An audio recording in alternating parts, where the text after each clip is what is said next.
একটা বড় চক্রান্ত চলছে ভাঙড়ের মানুষকে নিয়ে। চক্রান্ত এটাই যে ভাঙড়ে এয়ারপোর্ট করার জন্য ওদের জায়গার দরকার। ওরা ঝগড়া ঝামেলা করে পঞ্চায়েত দখল করেছে, যদিও মামলা চলছে। ওরা ঝগড়া ঝামেলা করে বুথ দখল করে সার্টিফিকেট মেরেছে এমপি, শুধু পারেনি কোন জায়গাটায় একটা এমএলএ। ওদের টার্গেট হচ্ছে পরে হানোতানো ব্যাপারের চেষ্টা করছে এখন আমাকে বা আমাদেরকে হারানোর জন্য। শুধু আইএসএফ কে হারানোর নয়, ভাঙড়ের মানুষকে ধ্বংস করার ওদের চক্রান্ত।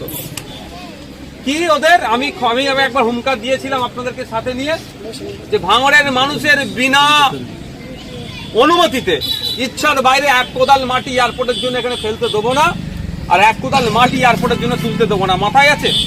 তারপরেই বললে কি আমরা এখন এয়ারপোর্টের জন্য জায়গা দেখছি না মিডিয়াতে।